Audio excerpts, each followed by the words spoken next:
কিছু ওষুধ ইউনানি উনি হাতে তৈরি করেন, এটাও খুব পিওর, এটাও আমরা খাই। সব কিছু মিলিয়ে توفه على الإيمان.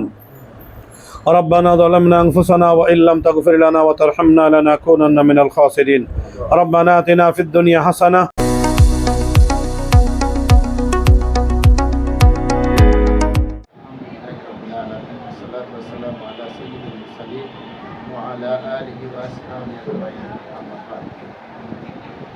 আমরা আজকে এই চিকিৎসালয়ে প্রধান উপলক্ষে এখানে একত্রিত হয়েছি। তাই প্রধান শুরুতেই পবিত্র কোরআন হাকিম থেকে তেলাওয়াত করছেন এই প্রতিষ্ঠানের কর্ণধার ডাক্তার মোহাম্মদ ইকবাল বিশ্বাস। আসসালামু আলাইকুম ওয়া রাহমাতুল্লাহি ওয়া বারাকাতুহু। আউযু বিল্লাহি মিনাশ শাইতানির রাজীম। বিসমিল্লাহির রাহমানির রাহিম।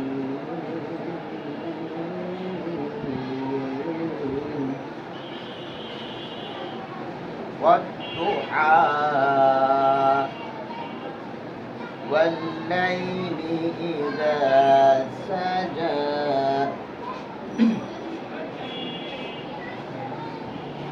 ما ودعك ربك وما قلى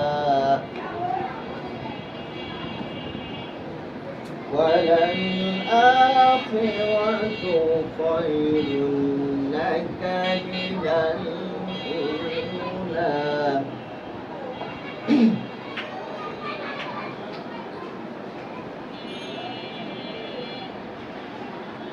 والضحى والليل إذا سجى ما ودعك ربك وما قلى وللآخرة خير لك من الأولى ولسوف يعطيك ربك فترضى।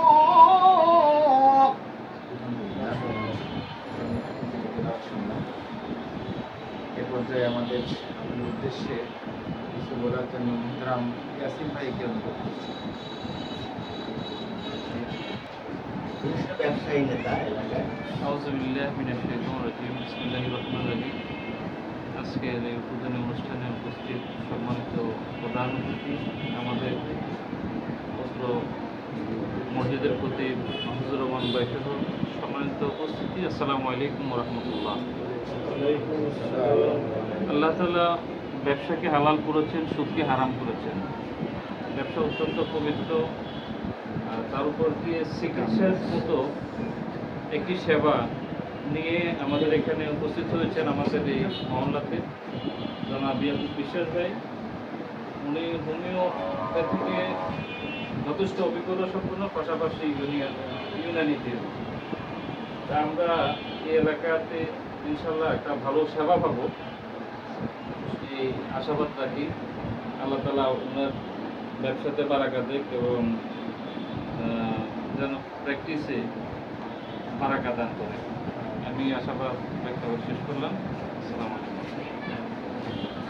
আমাদের একজন বড় ভাই, বিশিষ্ট স্বাস্থ্য বিশেষজ্ঞ, আসলে মোটামুটি স্বাস্থ্য সচেতন এবং মেনটেন্স লাইফ মেনটেন্স করার জন্য এবং বিশিষ্ট শিশু সংগঠন জনাব আবিদুর রহমান ভাই।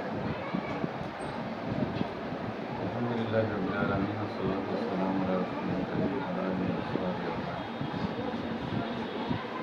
সম্মানিত উপস্থিতি, আসসালামু আলাইকুম ওয়া রাহমাতুল্লাহি ওয়া বারাকাতুহু। আসলে মানুষের জীবিকা উপার্জনের অনেক ধরনেরই পেশা রয়েছে। আর মানুষের সবচেয়ে বড় সম্পদ হচ্ছে সুস্বাস্থ্য। মানুষের সুস্থ থাকাটাই হচ্ছে আল্লাহর পক্ষ থেকে সবচেয়ে বড় নিয়ামত। আর এই আল্লাহই মানুষকে আবার রোগ ব্যাধি দিয়ে পরীক্ষা করেন, আর আল্লাহই আবার মানুষকে থেকে শেফা দেন, এটাও আছে। কিন্তু আল্লাহই এবার একটা ব্যবস্থা প্রবর্তন করেছেন যে চিকিৎসা বিজ্ঞান। এর পরবর্তীতে যে বিষয়টা দাঁড়ায় যে জীবিকাটা অটোমেটিক এসে যায়। কিন্তু আমরা যদি নিয়ম মিল করি, শুধু জীবিকা উপার্জনের জন্য করি, তাহলে কিন্তু আমরা সওয়াবটা পাবো না। আমরা আশা করি ইয়াকুব বিশ্বাস ভাইয়ের নিয়ত আমি আগে যেটা বললাম এভাবেই আছে, যে মানুষের সেবা করব, মানুষের স্বাস্থ্য সেবা দেব, তার বিনিময়ে যে বিনিময়টা আসবে সেটা ন্যাচারালি আসবে। সেবা দিলে বিনিময় একটা এসে যাবে। তো সেটা যদি সেকেন্ড প্রায়োরিটিতে রাখি, ফার্স্ট প্রায়োরিটি যদি রাখি মানুষের সেবা দিব, তাহলে সওয়াবটা আমরা পেয়ে যাব। প্রত্যেকটা জিনিসই, একটা কাজ আমি করার সময় সেই কাজটা নবীর সুন্নাত অথবা আল্লাহর নির্দেশ, কিন্তু সেই কাজের সামাজিকও অনেক সুফল আছে। কিন্তু আমি যদি সামাজিক সুফলটা পরে চিন্তা করি, আগে যে আল্লাহ বলছে এই জন্য করি, এরপরে রাসূল করছে এই নিয়তে করি, তাহলে দেখা যাচ্ছে ফরজের সুন্নাতের এই সওয়াবগুলো পেয়ে যাব, সাথে সাথে দুনিয়ার ফায়দাটাও পেয়ে যাব। তা আমরা আসলে মানুষ হিসেবে এই ভুলটা করি সবসময়। এই ভুলটা করি আমরা, দুনিয়ার ফায়দাটাই আগে ব্রেনের মধ্যে চলে আসে। এটা আমরা ভুল করি। দুনিয়ার ফায়দাটা আগে চলে আসলে আমার সওয়াব কিন্তু কম হচ্ছে। হ্যাঁ, দুনিয়ার ফায়দাটা আমি ন্যাচারালি, এই যে আমরা ছোটোবেলায় শুনেছি যে ঘরের জানলা রাখার সময় চিন্তা করবো যে আজান যেন জানলাটা শোনা যায়, কিন্তু ওই জানলাতে কি বাতাস আসবে না? অবশ্যই আসবে, বাতাস তো আমি পাবোই। তা আমি বাতাসের চিন্তা আমার করার দরকার নেই, ওটা পাঠাবে আল্লাহ। আর আমি চিন্তা করি যে আজান শুনবো, তাহলে একটা মেজর সওয়াব আমি পেয়ে যাব। আশা করি ইয়াকুব বিশ্বাস ভাই এই বিষয়ে নিয়তটা সহি রাখবেন। সাথে সাথে এলাকাবাসীকে আমি অনুরোধ করব যে ইয়াকুব বিশ্বাস ভাইকে আমি দীর্ঘদিন যাবৎ চিনি, প্রায় 30-35 বছর যাবৎ চিনি। একজন ভালো মানুষ এবং নামাজি মানুষ এবং ইসলামের দিনদার মানুষ, ইসলামের পথে থাকার চেষ্টা করেন, সৎ জীবনযাপন করার চেষ্টা করেন। এ সমাজে যারা সৎ জীবনযাপন করে তাদের আসলে একটু কষ্ট করেই চলতে হয়। তো উনি সৎ জীবনযাপন করার চেষ্টা করেন। এই জিনিসটা আপনারা মাথায় নিয়ে তার কাছ থেকে আপনারা সেবা নেবেন, এবং নিলে যদি ওই নিয়তে নেন আপনারাও কিন্তু একটা সওয়াব পেয়ে যাবেন, যে একজন ভালো মানুষের কাছ থেকে আমি চিকিৎসা নিচ্ছি, আপনারাও সওয়াব পেয়ে যাবেন। আর সাথে সাথে তারও কিছু উপকার হবে, সেও সওয়াব পাবে। এবং সাথে সাথে এলাকায় যত মানুষ যারা আছে, যারা এখনও এখানে উপস্থিত না, আপনাদেরই পরিচিত জানাশোনা, তারা আপনারা একটু রেফারেন্স দিবেন। যেখানে একজন ডাক্তার বসছেন, ওনার আগে অন্য জায়গায় চেম্বার ছিল, উনি দীর্ঘদিন যাবৎ চেম্বার করেছেন, মাঝে কিছুদিন চেম্বার ছিল না, কিন্তু উনি এই ডোর টু ডোর যাদের সাথে সম্পর্ক আছে, আমাদেরও উনি চিকিৎসা দেন, পারিবারিক সম্পর্ক আছে, সবাইকে উনি চিকিৎসা দেন। এবং ডাইরেক্ট হোমিওপ্যাথিক যে জার্মানের ওষুধটা, ওইটা উনি লিখে দেন, ওইটা আমরা কিনে নেই, কখনো কখনো উনি কিনে দেন। কিছু ওষুধ ইউনানি উনি হাতে তৈরি করেন, এটাও খুব পিওর, এটাও আমরা খাই। সব কিছু মিলিয়ে যদি আমরা পারস্পরিক সহযোগিতার মাধ্যমে জীবনযাপন করি, তাহলে একদিকে আমরা আল্লাহর পক্ষ থেকে সওয়াব পাবো, এবং সাথে সাথে আমরা নিজেদের মধ্যে একটা সম্পর্কের উন্নয়ন হবে, এবং আমরা সুস্বাস্থ্যের অধিকারী থাকবো।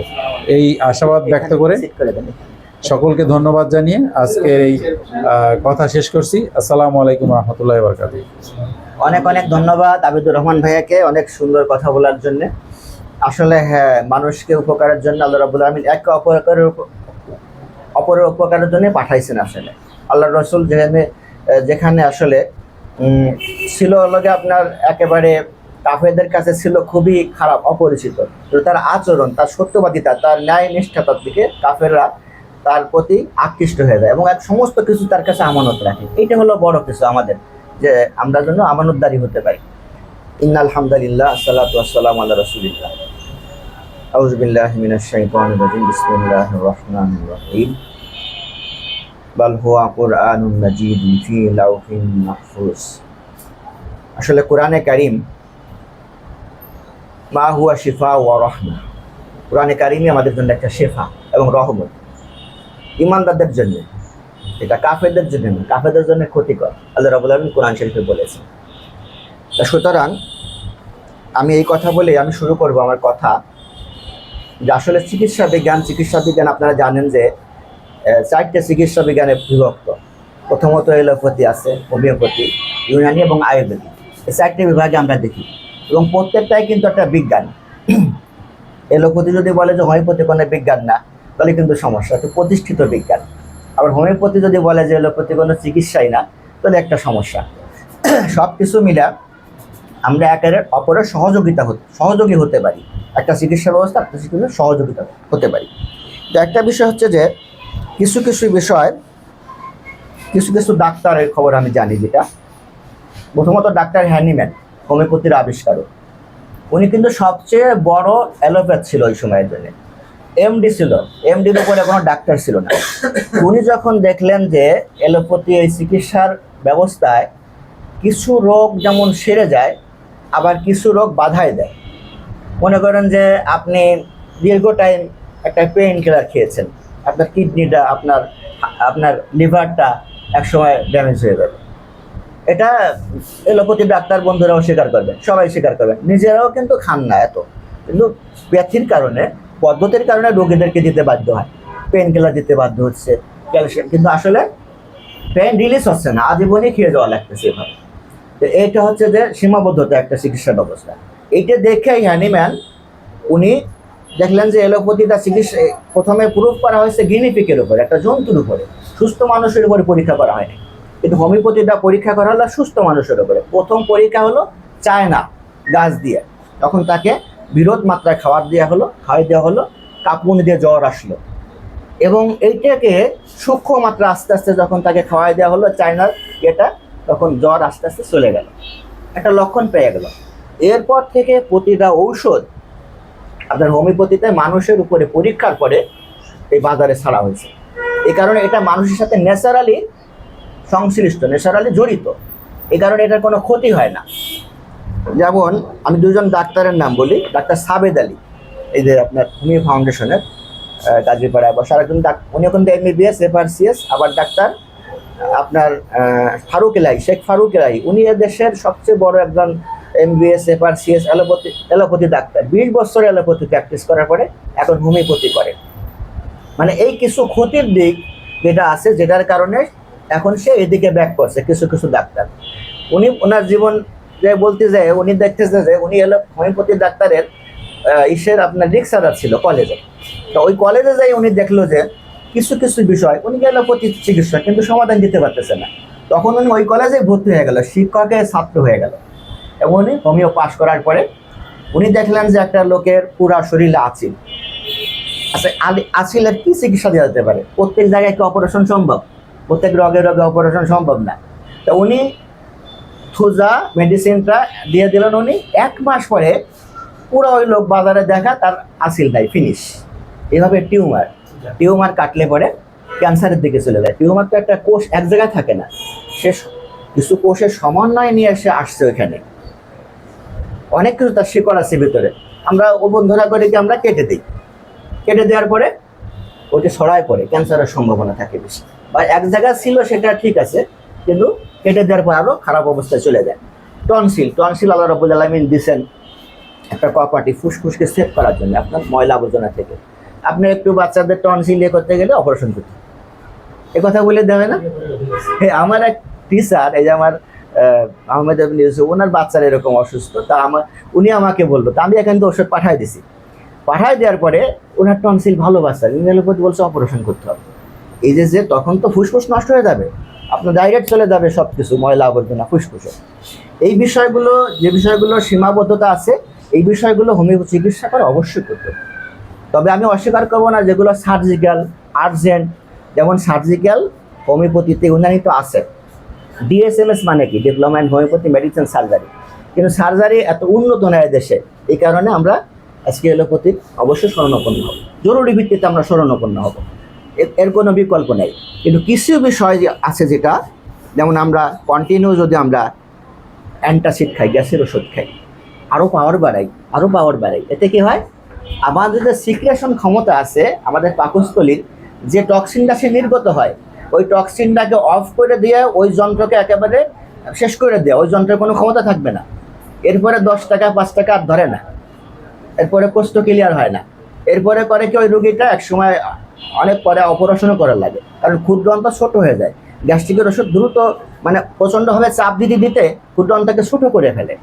কিন্তু আসলে হোমিওপ্যাথি ওষুধ এরকম না, তাকে সারায় তোলে, অর্গানকে আবার সুন্দর করে তোলে, যাতে তার কোনো সমস্যা না হয়। এবং স্থায়ীভাবে কোনো ওষুধ ট্রিটমেন্ট না, কন্টিনিউ খাওয়া যাওয়া লাগতেছে, ব্যথার ওষুধ খাওয়া যাওয়া লাগতেছে, ডায়াবেটিস ওষুধ খাওয়া যাওয়া লাগতেছে। এই বিষয়গুলো আমাদেরকে খেয়াল রাখতে হবে। প্রিয় ভাইরা, এলোপ্যাথি হচ্ছে যে ট্রিট দ্য ডিজিজ, মানে রোগের চিকিৎসা করে, কিন্তু হোমিওপ্যাথি হচ্ছে যে treat the patient, not for disease, পেশেন্টের চিকিৎসা করে। আপনি আসছেন এখানে, এলোপ্যাথি করবে কি? আপনার একটা ওষুধ আপনার গ্যাস্ট্রিকের, একটা ব্যথার, একটা আপনার আপনার জ্বরের একটা বিভিন্ন রঙের ওষুধ দিয়ে দেবে আপনাকে এক একটা রোগের জন্য। আসসালাম, আসেন ভাই আসেন, আমি দাঁড়াই, অসুবিধা নেই। তো এইভাবে এলোপ্যাথি ওষুধ দিয়ে দেবে, বুঝছেন। কিন্তু হোমিওপ্যাথি তার ট্রিটমেন্টটা প্রথমে তার লক্ষণগুলো নেবে। বসেন ভাই, বসেন। প্রথমে তার লক্ষণ নিয়ে নেবে, লক্ষণ নেওয়ার পরে টোটালিটি অফ সিমটমের উপরে তাকে ওষুধ সিলেক্ট করবে। এটা হলো হোমিওপ্যাথি, টোটালি তাকে ভালো করে তুলবে, স্থায়ীভাবে ভালো করে তুলবে। আর চাপা পড়া চিকিৎসা, আপনার পেইন হলো, চাপা দেওয়া হলো। স্কিন ডিজিজ দেখেন, স্কিন ডিজিজ হলো চুলকানি, তারপর দাউদ, যত এলোপ্যাথি ওষুধ খান আপনি 1 মাস 2 মাস থাকবে, আবার বড় আকারে সামনে চলে আসবে। গরম লাগায় চাপা দেবেন বড় আকারে। এবং এই ওষুধের সাইড এফেক্ট হিসাবে একসময় তার পোস্টেড ক্ষতিগ্রস্ত হবে, পোস্টেড অ্যানলার্জড হয়ে যাবে এলোপ্যাথির সাইড এফেক্ট হিসেবে। আবার তার লিভারের সমস্যা হয়ে দাঁড়াবে। এই ধরনের নানা রকম সাইড এফেক্ট দেখা দিবে। তো এই বিষয়গুলো আমি অনুরোধ করব, অন্তত আপনারা এই ন্যাচারাল চিকিৎসাটা এমন যে আল্লাহ রাব্বুল আলামিন প্রকৃতির মধ্যেই আমার আরোগ্য রাখছে। এরা পৃথিবীর সবচেয়ে বড় ডাক্তার লোকমান হাকিম, মানে চিকিৎসা বিজ্ঞানের জনক। এই লোকমান হাকিমকে আল্লাহ রাব্বুল আলামিন এত বড় শক্তি দিয়েছিল যে গাছেরা ডেকে ডেকে বলে যেত যে আমার মধ্যে এই ক্ষমতা আছে। গাছেরা সালাম দিত, রাস্তার ধারে হেঁটে যাচ্ছে, গাছেরা বলতেছে আমার মধ্যে এই ক্ষমতা আছে, আমার মধ্যে এই আরোগ্যের ক্ষমতা আছে। এইভাবে মুজাদ্দিদ আল ফিসানী রহমাতুল্লাহ আলাইহি দেখেন, উনি ওষুধ খাওয়ার ক্ষেত্রে দেখা গেছে যে ওনার অনুসারীরা বলছে যে উনি কিছু কিছু ওষুধ ফেলাই দিচ্ছেন, খাচ্ছেন না। তখন তাকে জিজ্ঞাসা করা হলো যে আপনি খাচ্ছেন না কেন ওষুধ? উনি বলতেছেন যে এই ওষুধগুলো আমার জন্য ক্ষতিকর, আমার মধ্যে আরোগ্যের ক্ষমতা নেই। উনি তো আল্লাহর একজন ওলি, উনি বুঝতে পারতেন। এইভাবে আমাদের অনেক ঔষধ যেগুলো আমরা এই যে মনে করেন যে গ্যাস্ট্রিক, কোষ্ঠকাঠিন্য, তারপরে আপনার আরও কিছু অনেক রোগ আছে যেগুলো আসলে হোমিওপ্যাথি দ্বারা স্থায়ী চিকিৎসা সম্ভব, কিন্তু আমরা অস্থায়ী পদ্ধতিতে চিকিৎসা করে করে আমরা আরও অনেকগুলো রোগ তৈরি করি। আজকে একটা রোগের ওষুধ দেওয়া হয়েছে, পরবর্তীতে আর একটা রোগ তৈরি করি। আসেন ভাইয়া, হ্যাঁ হ্যাঁ হ্যাঁ আসেন।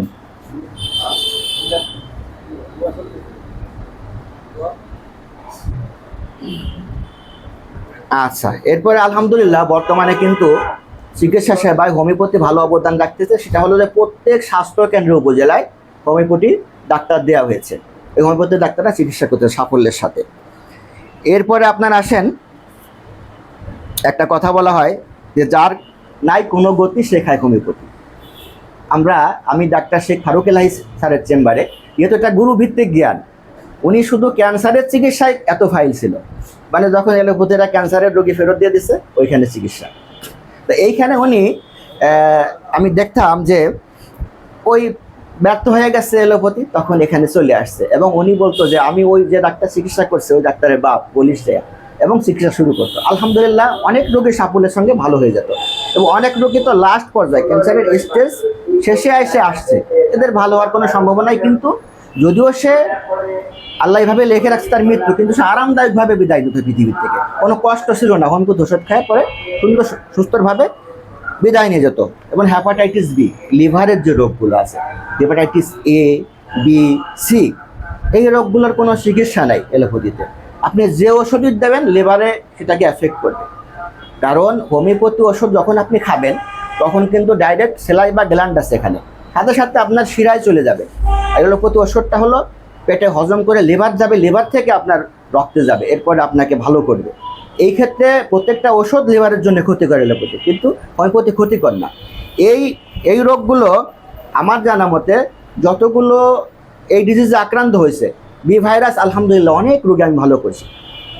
আল হেলাল হাসপাতালে রোগী ভর্তি রয়েছে, সেই রোগী মানে বিছানার থেকে উঠতে পারতেছেন, তারা কোনো চিকিৎসা দেয় নাই, শুধু সিলাইন দিছে আর কোনো চিকিৎসা নাই, আল্লাহর ল্যাকটোজ সিরাপ দিছে।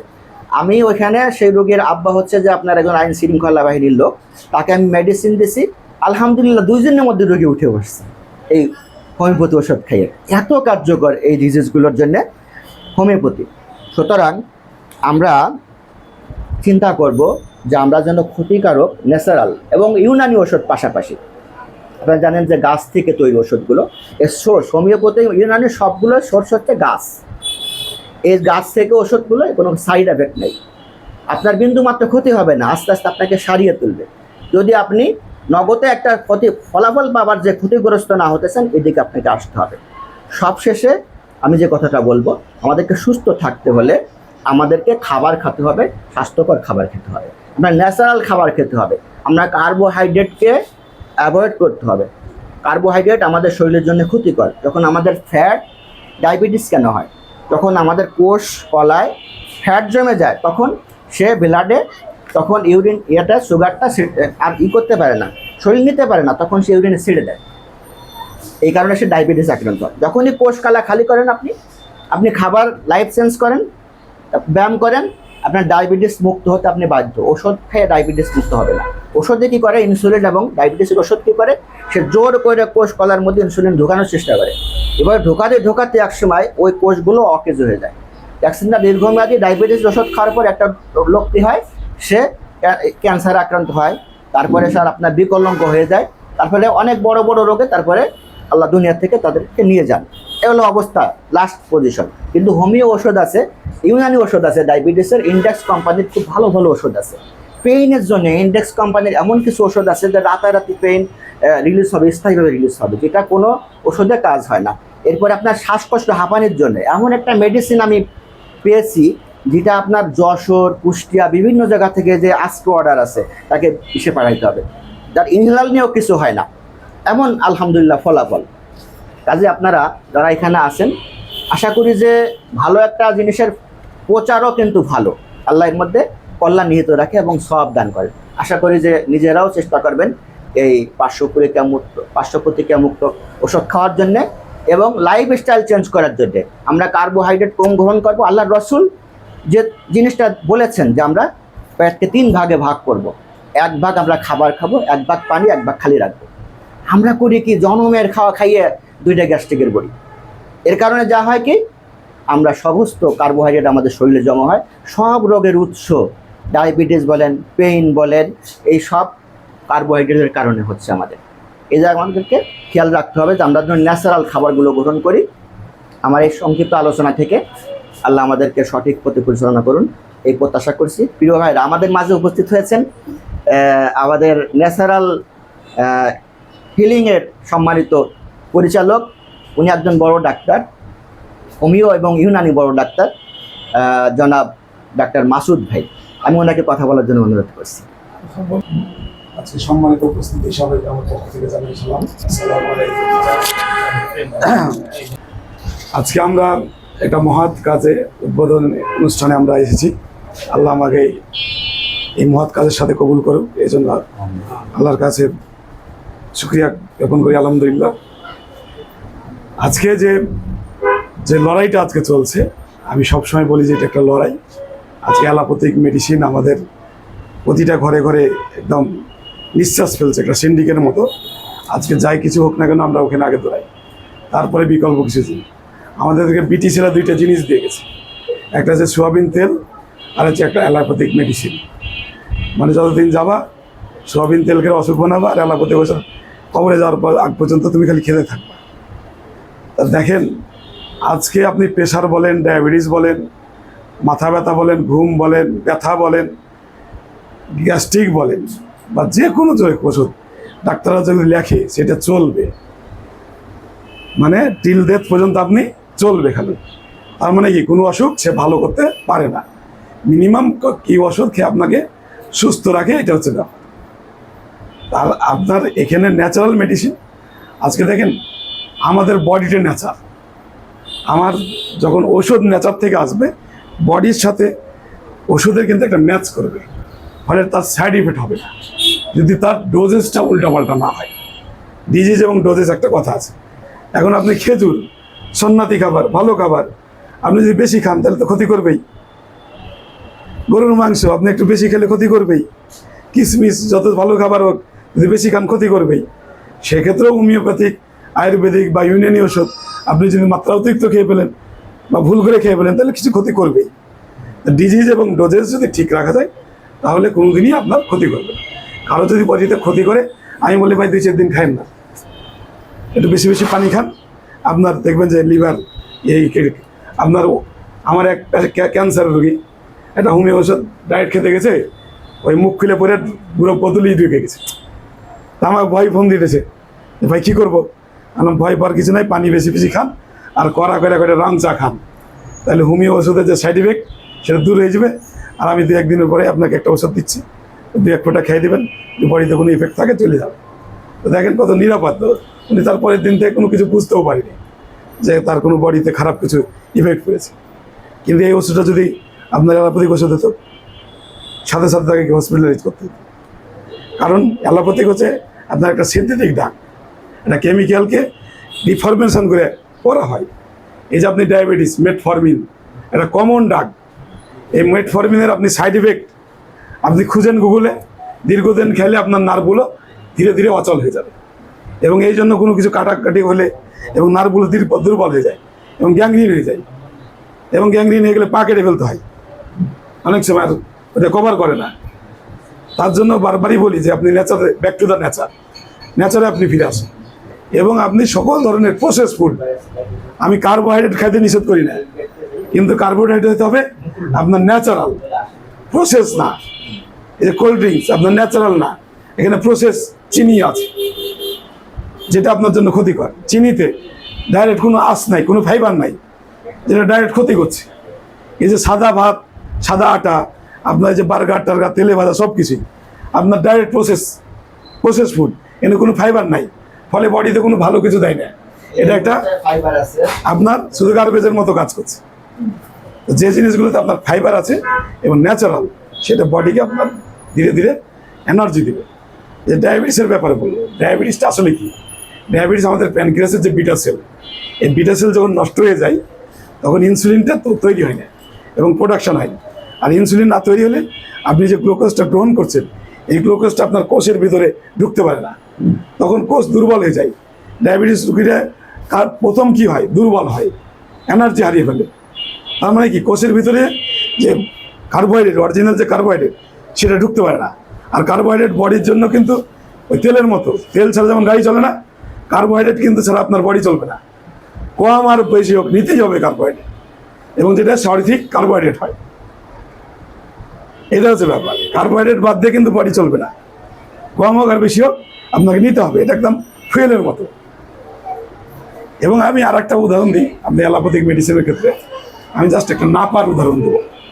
একটা নাপাকে যদি আপনারা কেমিক্যাল রিয়াকশানে দেখেন, তাহলে নাপার মধ্যে একটা বেনজিন বলাই আছে, যারা সায়েন্সের স্টুডেন্ট তারা খুব সহজে বুঝবেন, যাতে 6টা কার্বন থাকে।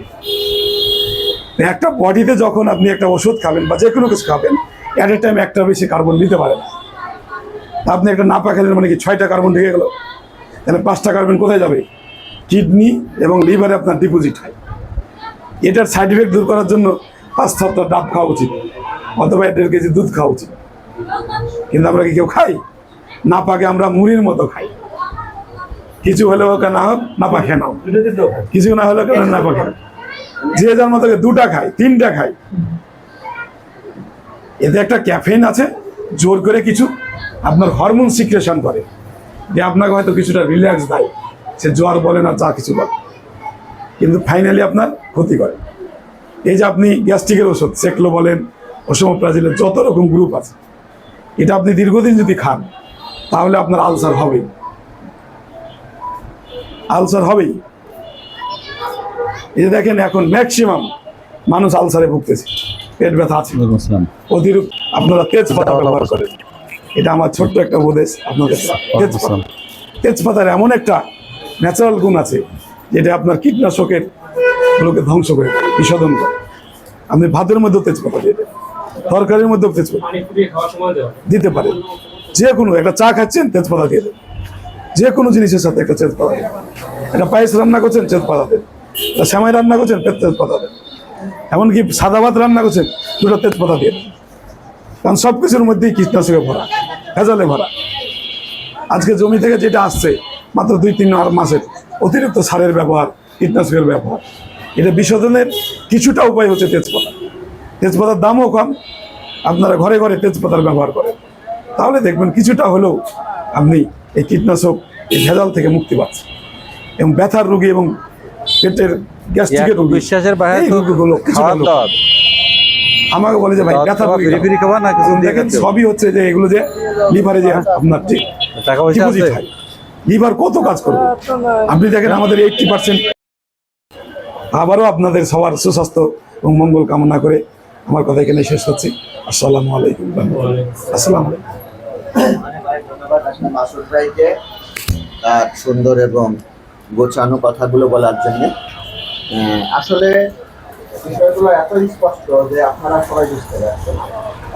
যদিও আমরা কিছু কিছু ক্ষেত্রে আমরা তাদের কিসের কাছে এটাকে আমি বলি প্রাকৃতিক এবং অপ্রাকৃতিক চিকিৎসা। প্রাকৃতিক চিকিৎসা হচ্ছে এইগুলো, আর ওইটা হচ্ছে অপ্রাকৃতিক। কিছু কিছু ক্ষেত্রে আমরা তাদের কাছে অবশ্যই আমরা হয়ে যাই, কিন্তু আমরা কিন্তু প্রায় ক্ষেত্রে কিন্তু আমরা বের হয়ে আসতে পারি এবং আমরা এই চিকিৎসা গ্রহণ করতে পারি, তাহলে আমরা সুস্থ থাকতে পারি এবং আমরা শেষ জীবন পর্যন্ত একটা কষ্ট ছাড়াই যদি আর একটা কষ্ট বাঁধানো, একটা রোগের থেকে আর একটা রোগ বাঁধানো, এই কেমিক্যাল রিয়াকশন থেকে এই রোগ থেকে মুক্ত থাকতে পারি। এটা জন্য আমরা বুঝতে পারি। আমরা শেষ পর্যায়ে এখন আমাদের উদ্দেশ্যে কথা বলবেন এবং দুরুদ এবং দোয়া মোনাজাত করতে থাকবেন আমাদের এই সম্মানিত ইমাম। قال الله تبارك وتعالى আখুল মুসলিম হিসেবে একটা ভালো কাজ, একটা জনসেবামূলক কাজের প্রচার যেটা আমি করি, তো আর সেটা দ্বারা উপকার হয়, উপকারের বদলে এটা আমি পাবো। যেহেতু আজকে এখানে একটা সেবামূলক কাজ, হোমিও ফার্মেসি, আল্লাহ তাআলা যেন ওনাকে, আমাদের ইয়াকুব ভাইকে আল্লাহর খেদমত হিসেবে এবং জনগণের সেবা হিসেবে কাজ করার তৌফিক দান করে। সাথে সাথে আমরা যে এলাকায় বসবাস করি, এলাকায় আসি, আমরাও চেষ্টা করব সেবা নিজে গ্রহণ করবো এবং অন্যকে গ্রহণ করার পরামর্শ দিব।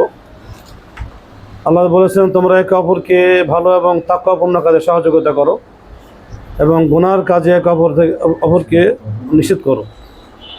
তো সেই হিসেবে এটা খেদমত বা সেবা। আর আল্লাহ তাআলা সেবার মাধ্যমে যদি আমার কিছু রুজির ব্যবস্থা হয়, এটা আমার বোনাস। তো আমরা এই সেবাকে, এই চিকিৎসা মাধ্যমকে গ্রহণ করি। আল্লাহ তাআলা যেন আমাদেরকে সর্বাবস্থায় আল্লাহর প্রাকৃতিক যে সৃষ্টি তার উপরে নির্ভর করে আল্লাহর প্রতি পরিপূর্ণ একিন রেখে রাসূলের সুন্নাত হিসাবে চিকিৎসা করা এবং সেবা নেওয়া, এটা আল্লাহ আমাদের তৌফিক দান করে। সাথে সাথে সকল প্রকার যে রোগ আমাদের শরীরে সৃষ্টি হয়, এই রোগ যেন সৃষ্টি না হতে পারে, এটা আমাদের প্রত্যেকটা, যেমন অন্য একাতে আছে জাহারুল ফাসাদু ফিল বাররি ওয়াল বাহরি বিমা কাসাবাত আইদিন নাস, জলে স্থলে আল্লাহর, আসমানে জমিনে আযাব সব মানুষ হাতের কামাই। এই রোগটাও কিন্তু আমার হাতের কামাই। একটা বাচ্চা শিশু মায়ের গর্ভ থেকে সুস্থ অবস্থা আসে, এই সুস্থ অবস্থা আসার দলিল রাসূল হাদিসে বলেছেন, কুল্লু মাউলুদিন ইউলাদু আলা ফিতরা ফাআবুয়াহু ইউহাব্বিদানিহি ওয়া ইউনাসসিরানিহি ওয়া ইউমাজ্জিসানিহি। প্রতিটি শিশু বাচ্চা সন্তান সে আল্লাহ এবং রসুলকে, দিনকে গ্রহণ করার যোগ্যতা নিয়ে আসে। এই হাদিসের ব্যাখ্যায় এটাও বলে যে একজন বাচ্চা সে সুস্থ শরীরে পৃথিবীতে আসে, পরবর্তীতে অসুস্থ হয়, তার নিজের চলাফেরা, তার পরিবার, তার সাংসারিক জীবন সমস্ত কিছুর উপর নির্ভর করে অসুস্থতা। তো আল্লাহ তাআলা যেন আমাদেরকে মানুষ হিসেবে, আল্লাহ যে আমাকে একটা বডি, এটা আমার আল্লাহর পক্ষ থেকে আমানত, এটা নিয়ামত আমার জন্য। এই বডিটাকে সুস্থ রাখা এটা আল্লাহর পক্ষ থেকে আমাদের আমানতদারি।